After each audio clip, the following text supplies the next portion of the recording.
Good morning guys! Ayan, dito po pala kami ngayon sa didiretsong daan po papuntang Mandaluyong City.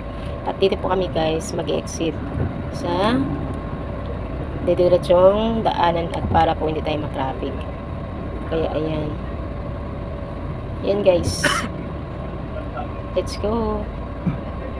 Ang saya guys, pag minsan ka lang lumabas tapos may nakikita kang ganitong view. O diba, ang ganda. Parang nasabi mo lang sa sarili mo, sana all ganito pala madaanan ko ngayon habang mapunta sa Mandaluyong. Mapasabi ka na nga lang na sana all magandang nadaanan. Ang ganda naman dito guys na aming nadaanan.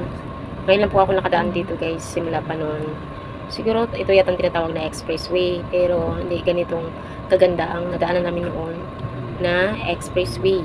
Ito po talaga siya guys, shortcut po siya para po hindi po tayo matraffic papuntang Mandaluyong City. Ayan, dito kami nagdaan para didiretso ang biyahe at hindi po matraffic at hindi magagabian, hindi matagalan, diba? Ang ganda dito guys. Ayun, ang daming bahay.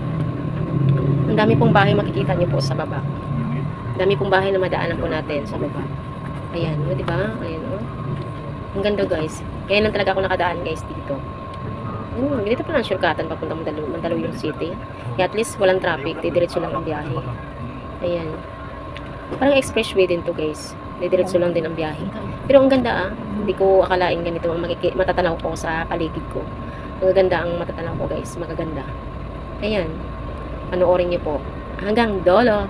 At huwag magsawang manood sa aking video para po masubaybayan niyo po ang kagandahan ng aking binibidyohan. O diba yun guys? Ayan. Ang ganda talaga guys. Alam mo guys kung ano lang talaga. Pwede tayong maglakad lang dito at tumatanaw-tanaw sa bandang kabila, kaliwat kanan. Ang gaganda guys. Parang natatanggal yung stress mo, tanggal yung pagod mo. Ayan. Ang daming matatanaw dito guys. Ang gaganda tingnan. Ayan, diba guys? Napanood nitong video ko na to, comment lang po kayo kung saang lugar to. Ayan, diba? Ang ganda-ganda talaga guys. Parang akala mo puro building na sa baba. Ang gaganda O diba? Ang ganda.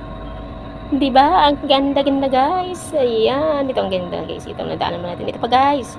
O diba guys, hindi talaga kayo magsawa nitong panoorin itong aking video. Dahil maganda pa itong aking nakuha ang video. Magandang lugar po dito guys. Kaya tara na. Manood na kayo sa aking video. Huwag kayong magsawang manood. Dahil po, ang gaganda po dito guys. Ang makikita po natin habang tayo po ay nasa biyahe. Ayan. Tuloy-tuloy lang po guys yung ating pagbiyahe ngayong araw na Biyernes. Ayan. Mag-iingat lang po tayo lagi sa ating pagbiyahe at gabayan po tayo ng ating Panginoon at huwag po tayong magsawang magpapasalamat na tayo ay kahit papaano binibigyan tayo ng lakas ng katawan sa araw-araw natin pagkilos at sa araw-araw natin pagbiyahe.